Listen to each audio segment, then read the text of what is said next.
Hey everybody, welcome into the back room. I'm Andy Ostroy. I'm really excited for today's show. We have Rachel and Dr. Alex Vindman today. And it's been a busy week, and we're going to talk about a lot of really fascinating things that happened this week. But first, I want to thank you for tuning in. We appreciate you listening, and we'd love to hear your comments. So email us at backroomandy@gmail.com, and we will read a few next time. And if you like the podcast, please follow or subscribe to be notified every time we post a new episode. All right, let's get into our big things of the week. But let's start with this. In this video, I just start kissing them. It's like a magnet. Just kiss. I don't even wait. And when you're a star, they let you do it. You can do anything. Grab them by the you can do anything. That's what you said, correct? Well, historically, that's true with stars. It's true with stars that they can grab women by the Well, that's what it's. If you look over the last million years, I guess that's been largely true. Not always, but largely true. Unfortunately or fortunately. The thing that gets me the most about that clip is the fortunately. What does that mean? What does he mean by that? Well, for him, it was fortunately. He could grab them by the pussies without any recourse. But that just proves his sociopathy. It's like, who would say that, you know? So let's continue with our weekly Trump date. That's the Trump update, Trump date. Big news this week. He was found liable of sexual battery. Not rape, unfortunately, which was the original accusation by E. Jean Carroll. But he's now appealing that. He filed that yesterday. I just want to point out this woman's bravery. I mean, you talk about going up against Trump and the Trump machine, knowing what was going to come back at her, not just from Team Trump, but MAGA world. Pretty damn impressive. And even though the finding of rape didn't happen, sexual battery is no small charge, and he was ordered to pay $5 million. And she won on the defamation part as well. So she won across the board. But here's how Trump reacted. I don't even know who this woman is. I have no idea who she is, where she came from. This is another scam. It's a political witch hunt. And somehow we're going to have to fight this stuff. We cannot let our country go into this abyss. This is disgraceful. He's so fucking stupid that what he's done this week is incriminate himself further. She's now considering filing another defamation suit because he yet again said she's a liar, she's crazy, and he just lost a defamation case for saying the exact same thing. The thing with Trump is that he has a history of this. This is who he is. It's in his DNA. Let's play this. I'll tell you the funniest is that I'll go backstage before a show. Yes. And everyone's getting dressed and ready and everything else. And, you know, no men are anywhere.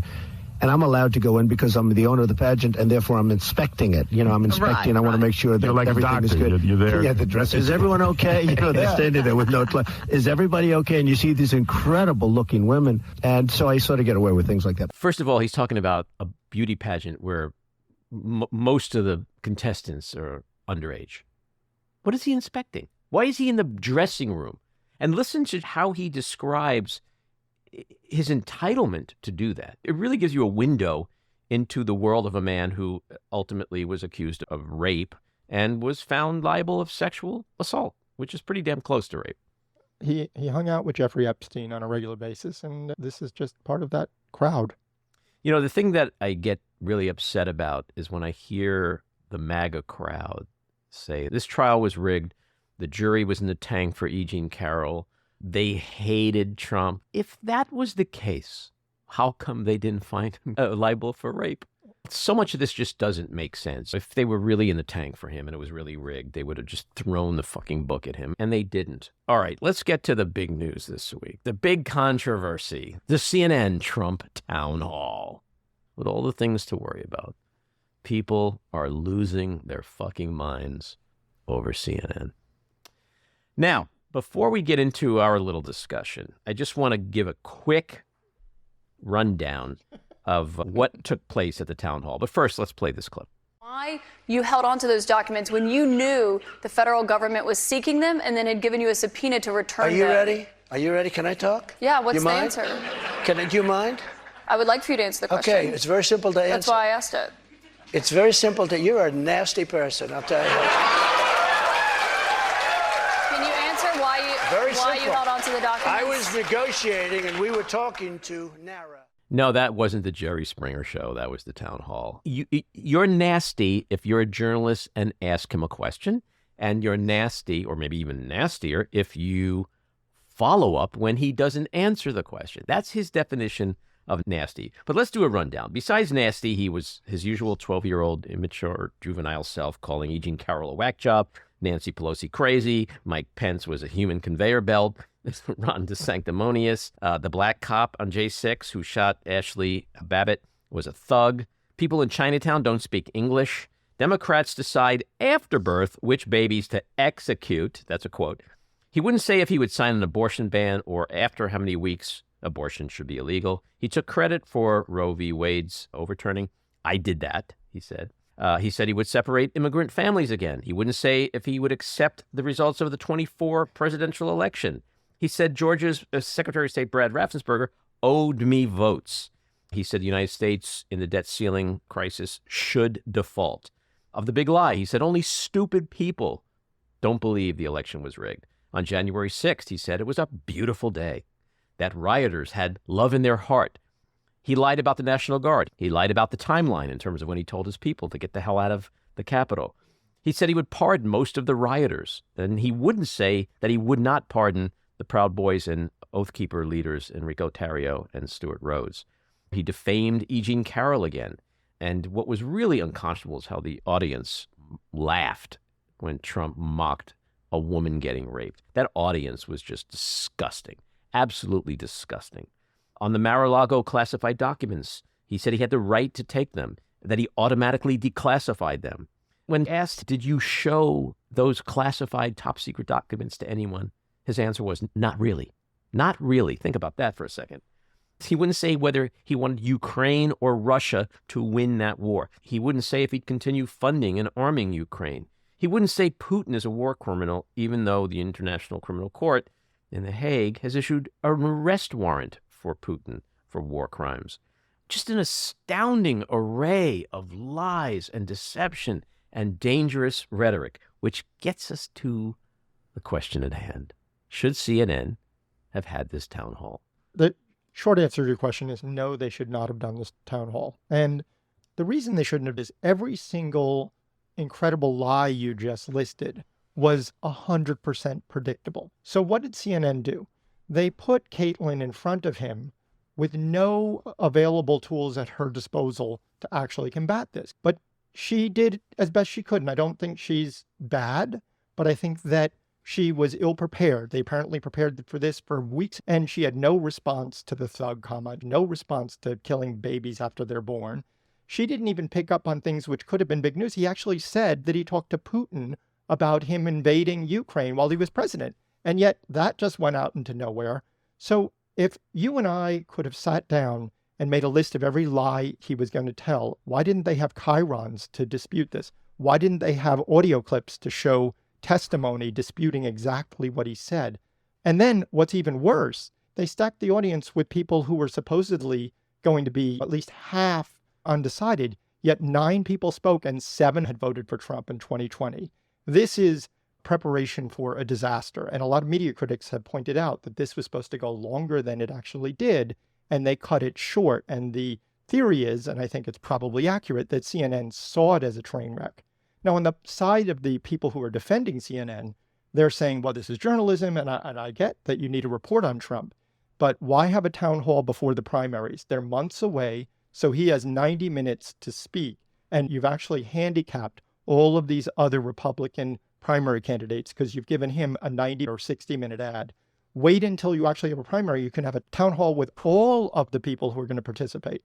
Now, what the Democrats are saying is, oh, but we got these great sound clips. He said he killed abortion and da-da-da-da-da. 90% of these sound clips he says all the time anyway, and could have been gotten later when you could have actually been prepared for that discussion. And so this wasn't an example of good journalism on CNN's part, in my view. Jen? Yeah, what he what he said. That was wonderful. So here's my feeling. There's a couple of things at play here. This town hall was not about CNN. It's about Donald Trump. And people who are most critical of this are critical of the, quote, platform that was given to Trump. But the question then has to be asked, platform for who? The MAGAs who watch, the MAGAs who were in the crowd, the platform wasn't for them. The platform was for the critical, pivotal voters in this election coming up. Moderate Republicans, independents, people who are undecided, suburban women, people of color, Gen Z, et cetera, et cetera. Those are the people who were the audience. The other thing was, there's so much focus on who was in the live audience. It was in New Hampshire, and he's the presumptive nominee of the Republican Party. The audience is not the people that were in that room. The audience were the 3 million people at home. And how many of them needed to see what he said? So there were clear, tangible benefits to this town hall. The first one being moving the needle with swing voters. Anyone who watched that town hall, he lost the suburbs of Atlanta, Phoenix, Milwaukee, Detroit, Philadelphia, gone. 2024, the ads have written themselves. Just think about it. Donald Trump was asked who should win the war, Ukraine or Russia. He wouldn't, and he couldn't say Ukraine. The people who were happiest to watch that town hall, Jack Smith, Letitia James, Fannie Wills, and E. Jean Carroll's attorneys. Because he further incriminated himself in each of those cases. E. Jean Carroll, she watched it and she calls her lawyers and says, let's consider suing him again because he further defamed her that night. The next day, Senator Todd Young, a Republican from Indiana, said, after watching that, I cannot support him in 2024. We also saw a reminder of how more dangerous he is now, how 2024 to 2028 would be a million times worse than 2016 to 2020. And we also saw through his audience how very real this disease in this country is. And so to counter that, my question is, would Donald Trump lose anybody who loves him by watching that? The answer is no. The next question is it possible he did lose a lot of very important votes from people who watched that? The clear, obvious answer is yes. So where is the downside for CNN? What is the downside? I don't understand it. Michael Fanone, who is a friend of the pod, was really aggravated and upset by Trump's, I think it was, 20 minutes of uninterrupted talking points about J6. And everything that you had to say was valid and true, and I agree. And Caitlin did a better job in the second half. She came out much stronger. She was able to go counterpoint with him. They gave him too much time to just go on and on and on. They gave him the opportunity to say to America, I'm Donald Trump. Here I am. This is what you're going to get. Just like Joe Biden the next day tweeted, do you want 4 more years of that? I personally don't believe it was Caitlin Collins' job to go tit for tat on every single thing.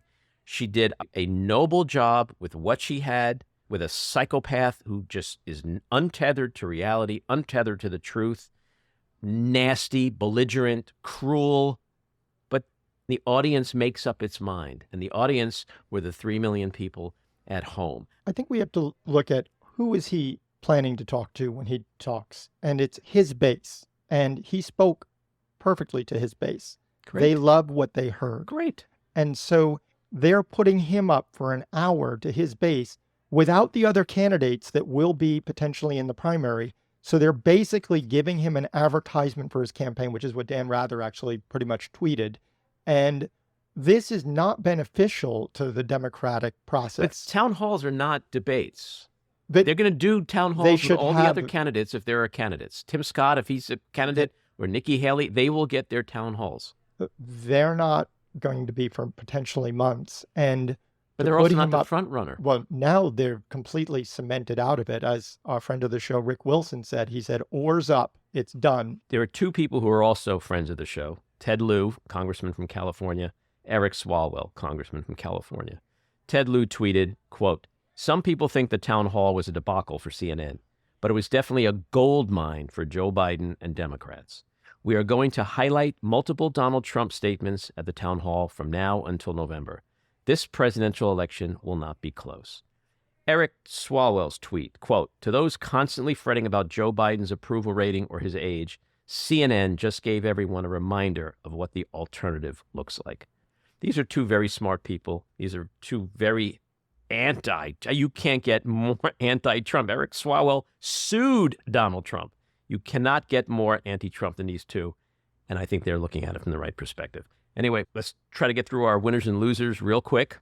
My winner, Biden's investment in funds to assist low-income housing to become more energy efficient, water efficient, and resilient to climate disasters. My loser, CNN, who decided not to show up to the Trump town hall. My loser is Putin. His Victory Day parade, which normally features dozens, if not hundreds, of modern tanks, was reduced to a single World War II-era tank due to the devastating losses he suffered from a catastrophic war he chose to make. And my winner, on the same note, is Ukraine. For a little-known story the New York Times reported, it was confirmed that Ukraine shot down Russia's most sophisticated hypersonic missiles with U.S.-supplied Patriot missile systems. This is a very big deal. My winner, E. Jean Carroll. Need I say more? Loser, Trump and George Santos. Need I say more? That gets us to our weekly rant. You'd think that after the jury in the E. Jean Carroll rape and defamation trial in New York, which found Donald Trump liable of sexual abuse, the Republican Party and leading Republicans would finally be saying, enough, we're done. We've had enough of this sick, twisted, twice impeached, indicted on 34 felony counts, sexual abusing sociopath, this loser who's cost us everything. No more. Not a chance. These despicable sycophants, these repulsive cowards, are quadrupling down on their vomitous fealty to Trump, continuing to defend and protect the Godfather like a bunch of mindless maid capos in the mafia. The jury is a joke. The whole case is a joke, said Marco Rubio. And Trump's ass-kisser-in-chief, Lindsey Graham, said, "I think the New York legal system is off the rails when it comes to Donald Trump." No, Senator, what's off the rails is how you and your corrupt, treasonous fellow mobsters continue to support this monster no matter what he does and no matter what the cost to you and your party. These faithful little servants like Rubio and Graham are not blaming Trump, whose perverted little orange fingers and predatory micro-dick have forced themselves on over 20 women, including E. Jean Carroll.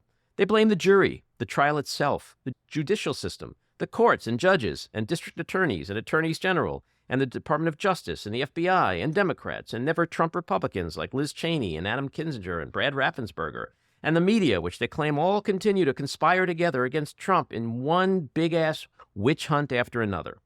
A conspiracy they all know to be non-existent and untrue. Yet they continue the scam, because Republicans are shameless, pathetic cowards, and because to them, Donald Trump is crack. They know how dangerous and deadly he is, but they're hopelessly addicted to the high, and they can't get off the pipe. They're overdosing, and the only EpiPen, the only one they jab into the heart of the party in order to save it, the one that finally dumps Trump, is the one they're still unwilling to purchase. All right, let's get to our guests, Rachel and Dr. Alexander Vindman. Rachel Vindman is an opinion columnist at USA Today and a member of the USA Today Board of Contributors. She co-hosts the Suburban Women Problem podcast and is an advisory board member for the Renew Democracy Initiative. She's married to retired Lieutenant Colonel and Dr. Alexander Vindman, who participated in the first impeachment hearing of Donald Trump, and as a military spouse, lived in Germany, Ukraine, and Russia. She's a prominent activist and plain-spoken political commentator on Twitter, where you can follow her at NatSecHobbyist. Dr. Alexander Vindman is a retired U.S. Army Lieutenant Colonel who was most recently the Director for Eastern Europe, the Caucasus, and Russia on the White House's National Security Council. He previously served on the Joint Chiefs of Staff and as an attaché at the U.S. Embassy in Moscow, Russia. He earned his Ph.D. from the Johns Hopkins School of Advanced International Studies, where he is currently a senior fellow at the Foreign Policy Institute. Alex leads the national security think tank, the Institute for Informed American Leadership, is an executive board member for the Renew Democracy Initiative, a senior advisor for Vote Vets, and the author of the New York Times bestselling memoir, Here, Right Matters. He also frequently appears on NPR, MSNBC, and CNN, and remains engaged with principal decision makers in Washington and Kiev. Rachel, Alex, welcome back into the back room. Thanks for having us again. Yeah, I'm really excited. So before we get into all the juicy political and geopolitical stuff, give us a Vindman family update. You're in a hotel room in Ohio, you said? Yes, we're going to a Lizzo concert tonight, but before the concert... It's okay. I'll admit it. I think that's unbelievable. I think everybody who's listening, there's a million reasons why people should love you guys. But the fact that you guys are going to a Lizzo concert just makes you even more lovable. I think her music is good, and we'll sing along when it's playing in the car. But I also, frankly, like the fact that she's not afraid to push back against controversy. That whole scenario where she was criticized for playing a flute in the Library of Congress, that actually was impactful for me. Yeah, and by the way, that whole thing had absolutely nothing to do with race. I just want to put that out there. Here. That's right. That's right. Yeah. No, clearly. I will say the exciting thing, though, is before the concert, I work with a group that produces my podcast. Our group's called Red Wine and Blue, very active in Ohio. And we are collecting signatures for a ballot initiative that we hope to have in November for the citizens of Ohio to put choice on the ballot so they can vote on it. So also very excited that I'll be able to do that before the concert. I think it was coincidental that I could do that, but very excited. This is yet another reason why people love you. You're going to go see Lizzo, but first you're going to spend some time saving democracy and protecting reproductive rights. Awesome. I hope so. What a day. 413. It's only 413,000 signatures. That's not that much. We should be able to get a large check getting done today. Yeah, I don't know how many people. We're not citizens, so we can't sign. But yeah. But we have even bigger Vindman family update. I don't know. Do you want to give it? Yeah, sure. We are now the constituents of Ron DeSantis in South Florida, but in Debbie Wasserman Schultz, the blue bubble. You moved to Florida? We South did. Florida, We did. Look at the incredulousness. We're there to turn it. Well, turn it purple and blue. The last time you were on, we established the whole Jewish thing, and I'm a Jew and all that, and I'm sitting with my co-producer and associate producer who are also Jews, and so the heat, Florida Jews, we get it. We totally get it. The weather. Yeah. Well, I mean, this one was easy. Actually, our 12-year-old daughter made the call. Wow. We've been coming down there for years. My best friend from the military has been down here with his wife's family. And we're not there. Yeah. And then as a result, we've had a network kind of establish itself here. But mainly we visited a school that they are associated with. So Ellie toured it, said she wanted to go there, and that was it. Wow. We toured it on the same day as Ivanka Trump, by the way. That was fun. Did you guys hang out? We were compare walking notes? We did not, but I think the school was like really freaked out because it was just like a random day in December. And like the night before, they put two and two together that realized they were having the Vindmans and Ivanka tour on the same day. And they didn't push us out. They were like, stay as long as you want. And we're like, we got to go look at houses. And that's when I knew it was a good place for us because they didn't try to avoid any kind of conflict. Unfortunately, it looks like our daughter Eleanor took the last slot in the school and there's no room. Away from... Not true. No, that is not true at all. Did you hear Ivanka, like in the admissions office, screaming, "Do you know who my daddy is?" My daddy. No, but it would have been great. Is big in Florida.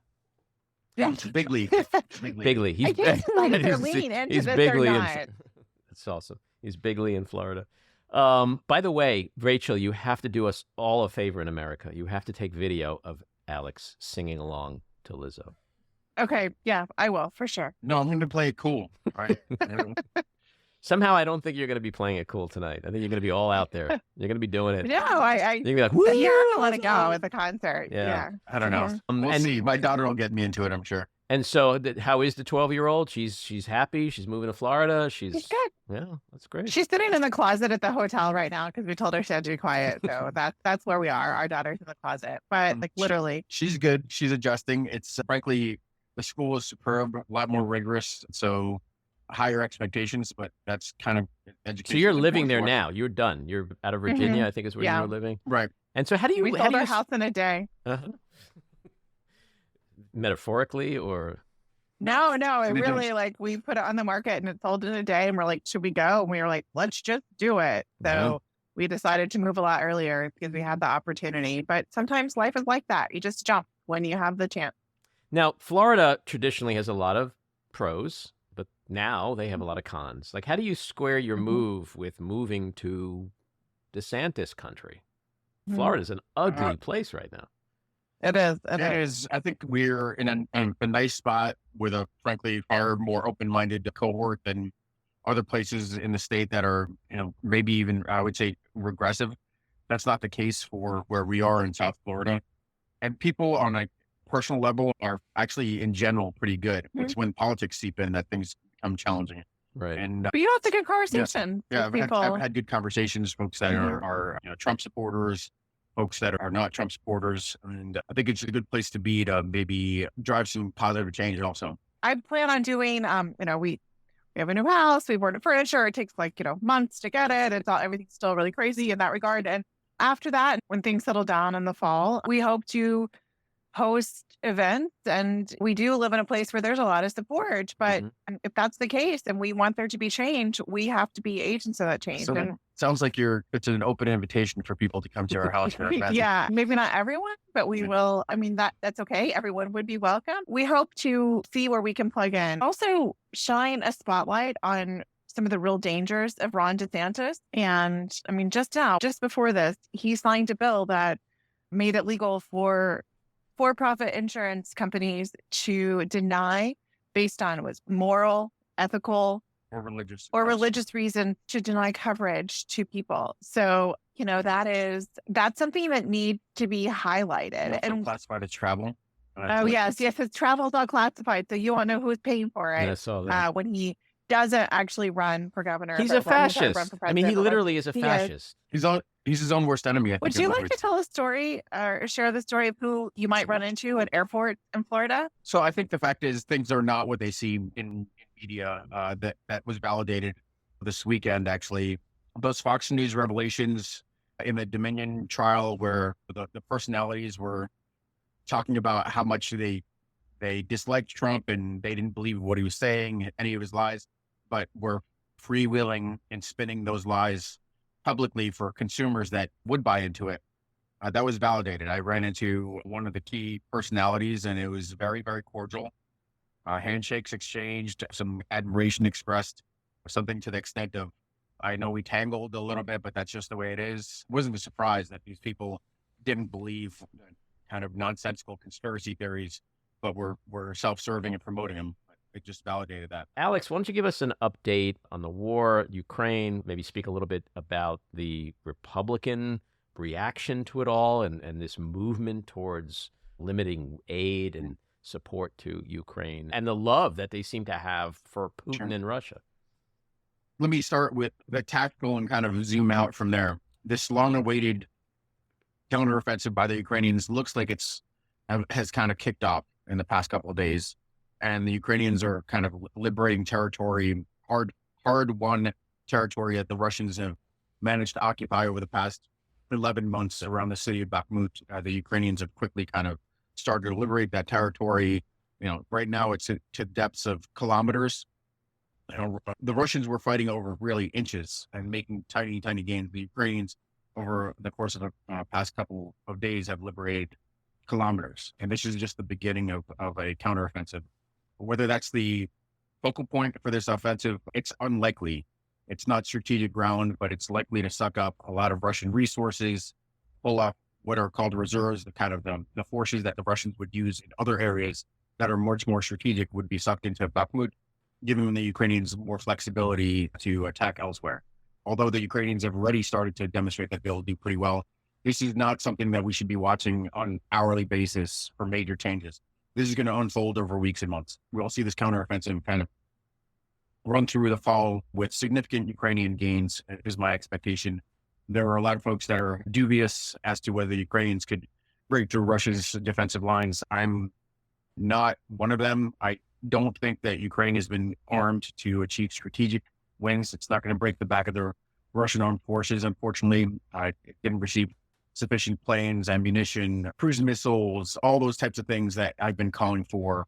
They didn't get those, but in spite of all those shortfalls, Ukraine is still going to be able to do well and really force Russia to the negotiating table, I think, either on the horns of the dilemma where Putin has to drop hundreds of thousands more troops, which is destabilizing, or start to test out the waters for negotiating and seeing if he could keep some of what he's seized since 2014, most importantly, Crimea. So that's the tactical scenario. There's been some interesting developments over the past couple of weeks. There was a Victory Day, World War II Victory Day parade, which Putin made an annual celebration since he's come to power. This was probably the most underwhelming of them, with little capability. This is generally used as a way to show Russian power, intimidate neighbors, not much in the way of intimidation. So it was quite a weak show.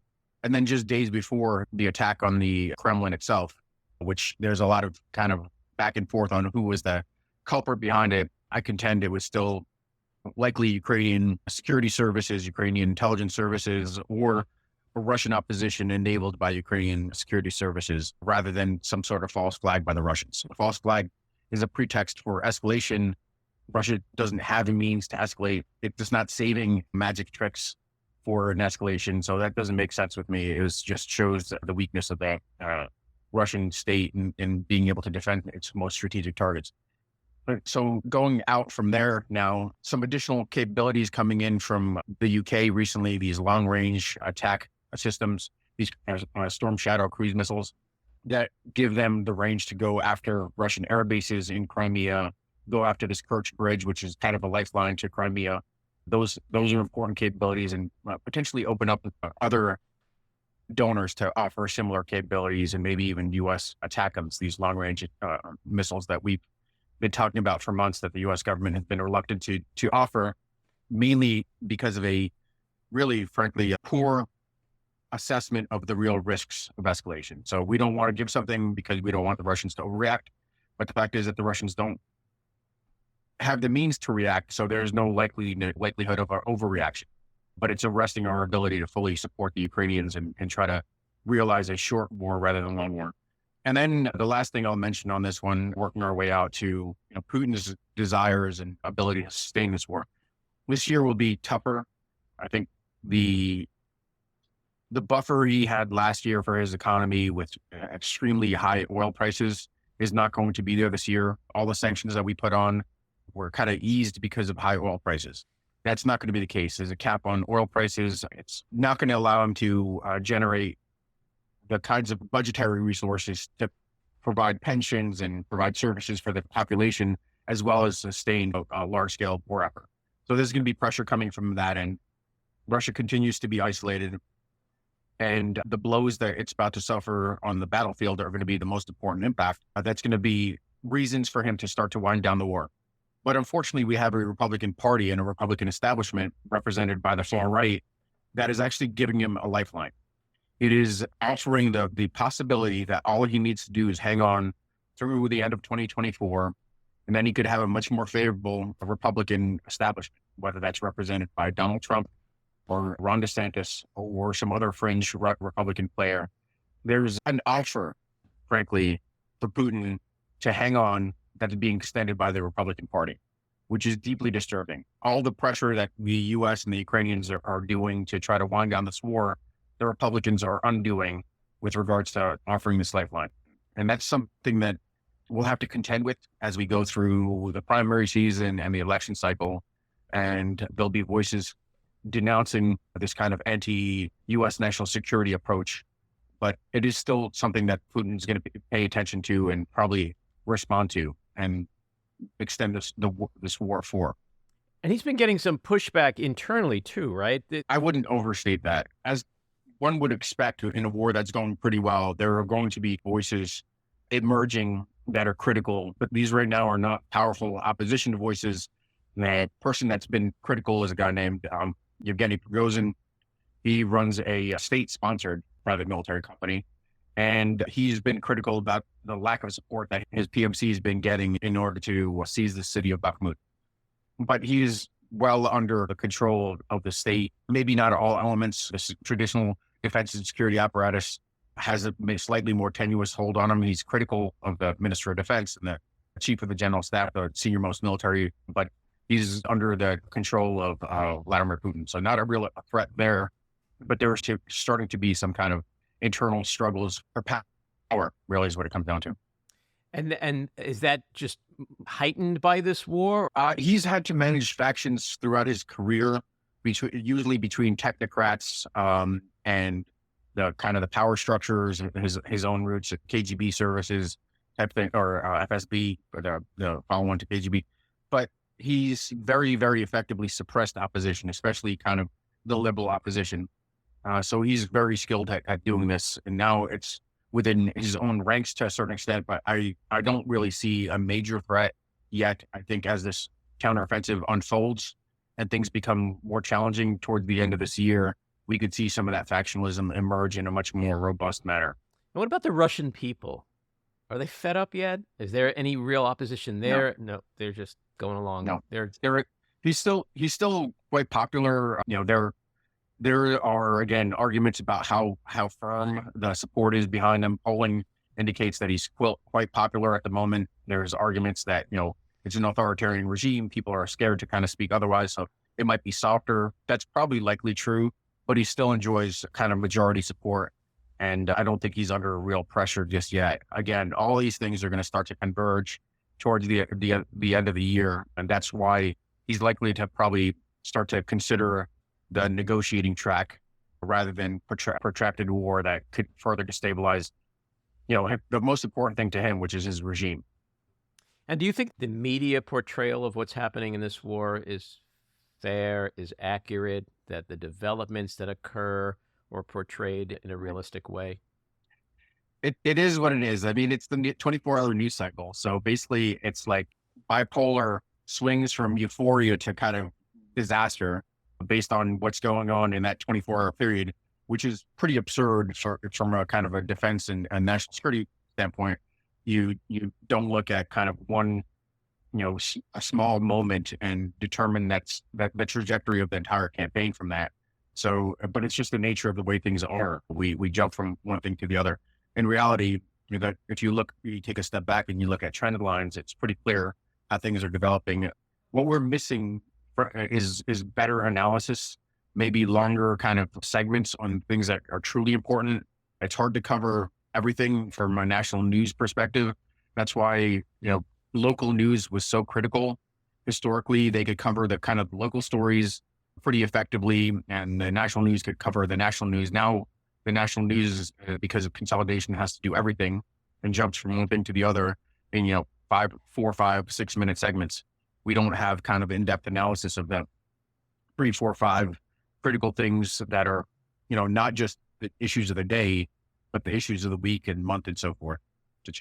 And given the rhetoric that's come out of the Republican Party about the amount of money being spent, and it's a lot of money, do you think the American people are still behind the war? Like, why are we spending all this money in Ukraine when we have, border crisis and poor people in America, and we should be spending that money here? Is there a growing chorus of that you're concerned about, or you think that's just the squeaky wheel gets the oil? I think there's a lot of squeaky wheel gets the oil here, and the opposition to support to Ukraine is actually relatively modest. It's definitely the fringe on both the right and the left, frankly. That does not account for a lot of the population. The right, in slightly more moderate, but still, frankly, traditionally extreme positions, is weakened its support. Traditional anti-democratic authoritarian issues would have rallied the right, and that's not happening, mainly because the right-wing media is kind of portraying Putin as not so bad a guy, and Ukraine is corrupt. That's not accurate, but that's the way they're doing it. They're doing it for their own kind of self-serving, Trump-serving cause. With regards to the expenditures around this war, what's important to remember is, these are not negligible sums of money, but they are quite modest. We're talking about somewhere in the order of $45 billion has been expended for weapons for Ukraine. Even there, it's something called Presidential Drawdown Authority. It's weapons that have older weapons that have come out of the U.S. inventory And then that money is being spent on the military industrial complex to replace it with higher end weapons for the service. So it's actually not a bad expenditure of resources. We upgrade our weapons and give it to our ally that needs it to fight. So it's disingenuous to say that all this is going to Ukraine. They're getting old things that were working its way out of the inventory. But that amounts to 5% of the defense budget. It amounts to a fraction of a percent of GDP. What do we get in return is the question. What we get is Russia no longer being a threat to the Euro-Atlantic Alliance. We are a member of the Euro-Atlantic Alliance. US, Canada, all the way across Europe. Instability on NATO and along the Euro-Atlantic Alliance flanks is dangerous to the US. It could potentially draw the US into conflict. It's destabilizing to our trade and commerce, which is critically important. And for a pittance, the Ukrainians have dispensed with that threat. For the next 5 to 10 years, probably closer to 10 years, Russia will not be a conventional threat. That means that we don't have to worry about it. All these war plans that we had established to contend with Russia, now we could put on the shelf. We could start thinking about threats in the Pacific with regards to China, resourcing that. Before we would have to go put resources towards Russia and China. Now we could focus our resources on China, the kind of long-term threat. And at the same time, we are deterring other countries from military adventures that are destabilizing for the world. The Chinese are deterred from conceiving a Taiwan war scenario because they don't know if they would be successful militarily. That the West would come in and support a Taiwan. That they have doubts over the corruption in their own ranks and whether they could achieve their military aims. That the entire world would consolidate, the democratic world would consolidate in opposition and sanction China. This is a enormous benefit. As long as Ukraine wins, we are stronger and more secure. If Ukraine loses, if we weaken support, or if this war extends for an inordinately long period of time, it's far, far more risky. So for a drop in the bucket, we are basically ensuring U.S. long-term security. Let's shift from the war in Ukraine to the war here at home, which is a war on our children, our family members, the gun violence epidemic. Rachel, I listened to your latest episode yesterday, and I loved the fury of the three of you guys, because it is infuriating that this happens, this Groundhog Day thing that you guys talked about. Almost every day there's a shooting in this country. We can't go anywhere anymore. Can't go to a hospital, can't go to a concert, a restaurant, a museum, anywhere. And you talked about, parents' rights, that whole angle of that just seems to have gotten so distorted. Why don't you speak a little bit about what you're doing and why it's so important? Alex was at an event last week in New York, and he came home and he told me the issue of parental rage was something that a member of Congress that he was doing an event with, they addressed that this is something they have to address with their constituents. And I don't hear a lot of talk sort of nationally or we talk about this locally, but it's not something that we hear, for instance, President Biden discussing, even though this is something in our communities that's a really huge issue. Of course, he talks about gun violence. That's kind of separate and additional. But to me, it's all part of the same issue. Like, we're all mad about the shootings. We're all mad about our children not being safe when they go to school. And we're upset about that. But we haven't done anything. It hasn't affected Republicans getting elected in a lot of ways. And they will continue to get what they want in order to please their base. And it seems what they want is just this radical extremist agenda. And I don't believe most Republican politicians even want this, but because their constituents are asking for it, they're happy to support it. And unfortunately, we have groups like, let's say, Moms for Liberty, which is not a grassroots organization. It's an AstroTurf organization. It's well-funded from DC, from think tanks, from very wealthy donors. And they give people not misinformation, certainly, but they're giving them a sheet of talking points that they can go. And I have people reach out to me on a regular basis and they say, look, I know this is wrong, but it sure seems like they know what they're talking about. Where can I find resources to counter this? And that's the problem we have on the Democrat side, is no one is funding to say, yes, it's wrong and here's why. And we don't have politicians talking about it. And so, again, the organization I work for, Red, White, and Blue, we try to do that. We try to provide those resources. It is difficult. It costs money. It's hard. And I also think there's this idea we don't want to counter because it's nonsense, but we have to counter it. Or channel parental rage into parental rights. So that's what we're trying to do is say, I have rights too. I'm also a parent and I get to decide for my child. You are not going to decide for all children. I'm an educator. So in books, there's been a lot of discussion about this, but this is something we learn at school, that in books, we can see a mirror or we can see a window, and both are very important. So we can see a window, we can learn, we can also see a mirror and see ourselves reflected in something. And I grew up in suburban Oklahoma, and I was interested in topics well beyond the borders of my suburb and my state. And I was able to explore that through books. But I could see there were people who cared about the same things I cared about, the conversations that I didn't necessarily have in my home or with my friends. And that was important to me. So when we're dealing with more serious issues of children, like, hey, what happens in my home isn't normal. This is maybe abuse, that they can find a vocabulary to be able to discuss this. Also, identity issues. We know this is important for members of the LGBTQ community to see themselves reflected in books. That's the moderate level. The more extreme version of this is that you're taking out Holocaust education. So this You're is baffling to me. This is something, education on the history of slavery in this country.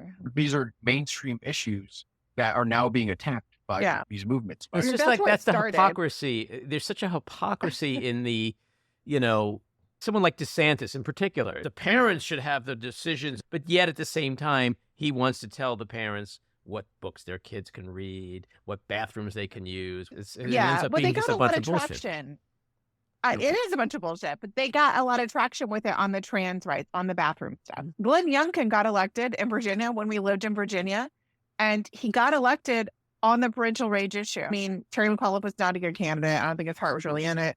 We have that part of it. We have to have good candidates, right? But there was this backlash of like, part of Virginia is always going to vote for the Republican. We get that. But he won because of Northern Virginia. And all these parents were like, we have been doing all the things during COVID, and it's really hard. And it was really hard for women who kind of carry that burden. And no one was acknowledging it. No one was acknowledging that it was not a perfect system. And, like a lot of kids had needs that simply were not met. And then it was just like, this was the best thing to do. I mean, I always said 2020, there were no good choices. There were only choices, and you had to make choices, and it sucked. And we see this disconnect. We see it still now with the parental rage, and that the White House isn't addressing it at all. Look, the Biden administration has done amazing things. They have set the groundwork for so much environmental work that I'm going to have to leave to my 12-year-old, like this world. And I think that's vital and important. It's just hard in the moment to get people excited about this when they're dealing with every single school board election fighting for 20 more votes so that someone doesn't get in who wants to ban all books. And there was this instance of a school, and they had raised money to put diverse libraries in every classroom so the kids could just take the book. They didn't have to check it out from the library, just so it was more comfortable. The school raised the money. The administration was behind it. The parents were behind it. 3 years later, it was all removed because it was too radical. What happened in that interim? COVID happened. Radicalization happened. All this misinformation happened. So the same library that had been approved, that had been advocated for, that people had raised money for, and spent so much time was now like the devil, and it couldn't be there. And that was all, by the way, when Donald Trump was president. But it was not objectionable then. And when they see an opening, they just exploit it because they're not trying to make anyone's lives better. They're trying to stay in power and make money. And I don't mean to be so fatalistic about it, but it's true. But what we have to fight against is like, you cannot allow that as an excuse to get complacent, to just withdraw and not participate. I know it's exhausting. I know it's hard, but we have to keep fighting because this is what we're giving to our children. And it is really, really difficult. So that's the work I hope to do in Florida. I met some people and I was like, oh, these are the people I want. I'm going to have them over. I want to talk about this. My friend was like, oh, no, they vote. Guess what? Voting isn't enough. Okay. So you can vote, but you got to have conversations with your friends who might not vote the same way. So they can have conversations with their friends. And you've got to try to have the hard conversations with people who are not going to vote the same way. And you need to educate them. And it's not comfortable, but this is what we have to do. I think you guys should go Normalize set it. up a table at the villages and just start and just keep score. We Yeah, got I another think one. We Yeah, converted another we got a one. big tally. Yeah. Yeah. So let's talk about It's, Trump. it's really hard. Because he had a big week. His week consisted of getting found liable of sexual battery in the E.G. Carroll case. But the bigger news this week, there seems to be so much passion over this CNN town hall. I know you guys have been very vocal about it as well. It's become more about CNN than Trump himself. I have very, very strong opinions about this town hall and why it was needed, should have been done, why CNN was right to do it. Help me understand why this town hall should not have been held, in your opinion. Because for me, he's a sexual predator. He's convicted of sexual crimes, defamation. He's an insurrectionist. We knew what was coming. Why would a mainstream 24-hour news cycle normalize that? He has all sorts of platforms on Newsmax or Fox News. What was the purpose served in giving him the airwaves, reaching a larger audience, and giving, frankly, permission for folks to say, well, I guess he's okay. This is about, I think, setting a precedent for other news networks and treat him as a normal candidate. I think, to me, that's a dangerous thing. I think back to kind of, the rise of authoritarian regimes and frankly, fascism and Nazism that was normalized over the course of years, like this guy was in 2015 and 16, even though he was a fringe actor. And I think that gave him a level of legitimacy that he does not deserve. So that's probably the biggest issue. I mean, the counter to that, of course, is CNN thinks it's newsworthy and needs to be out there, needs to inform the public. I think some of that is actually spin at this point. They kind of agreed to do something where they thought that their reporter would be able to fact check, and that was totally ineffective. And was a series of ground rules that were absurd, with an extremist group of viewers that were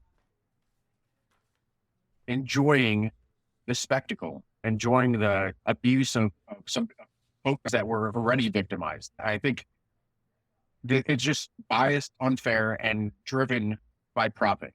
I think it wasn't principle driven. I have a slightly different view.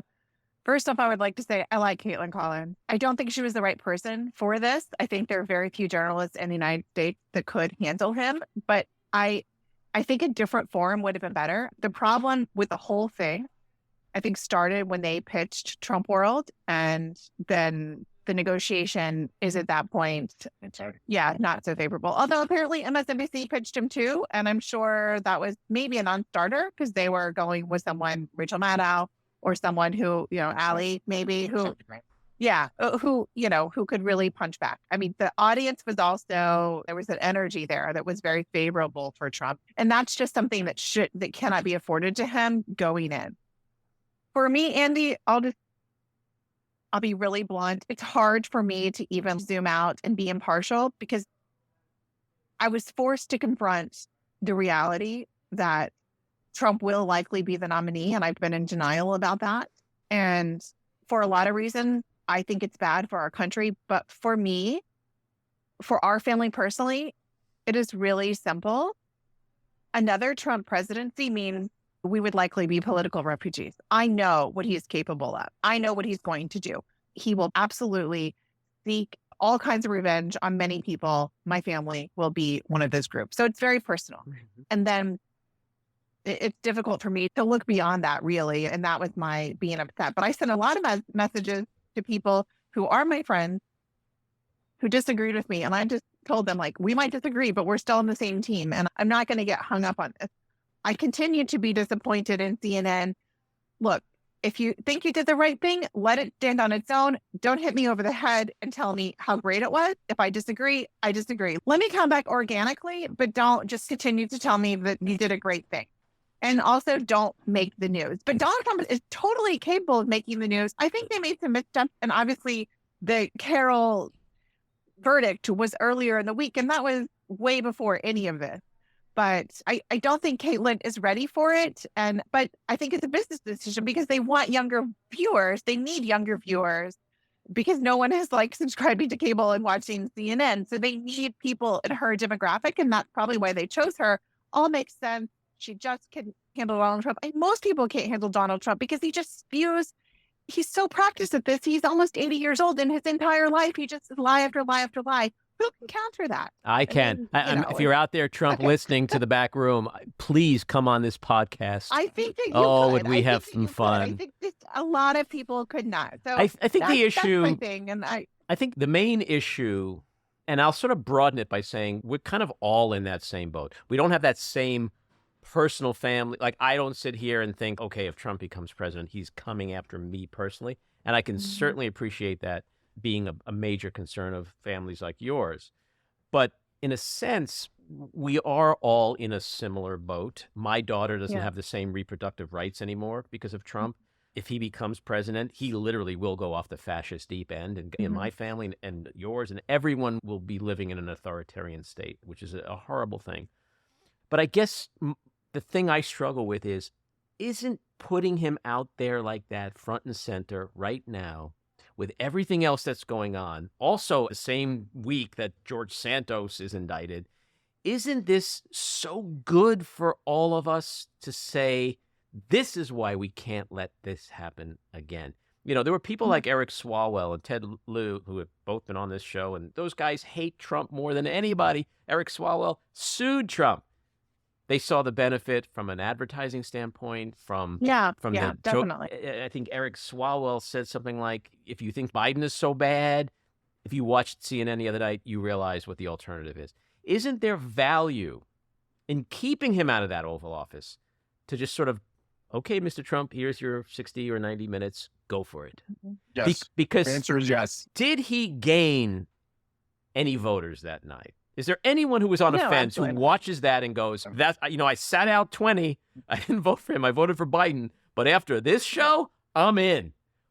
To the contrary, is it possible and even likely that there were many, many, many people in all the suburbs? Were there any suburban women who watched this, who may have been on the fence, who didn't then go, "I'm out. I'm not going to vote for this guy"? So the platforming, you mentioned Newsmax and Fox, that's his choir. He's preaching to that choir.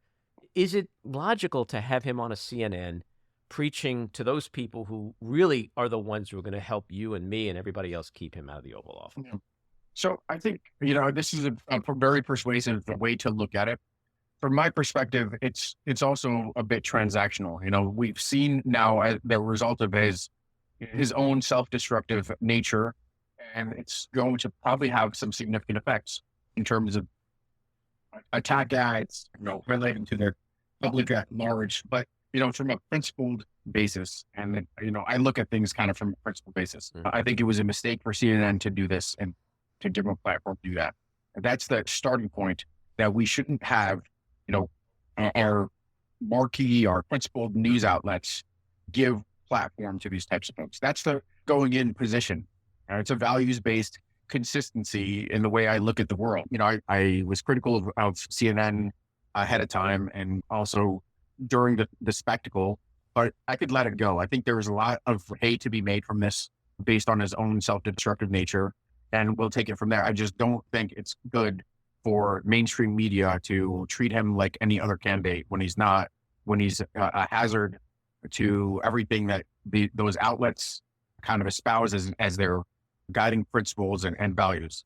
Yeah. I think it was very, very undercutting for that purpose. In principle, I totally agree. It just may be the world we're living in now, sadly and unfortunately. I think it's hard for all of us to really understand the changes that happened so quickly and getting the information out and how that all works. So it becomes just challenging, especially for people who are almost 50, like me, who have dealt with things in such a way for so long. And then to see everything upended in really a few years in a lot of ways, and to try to process and figure out what is the best thing to do.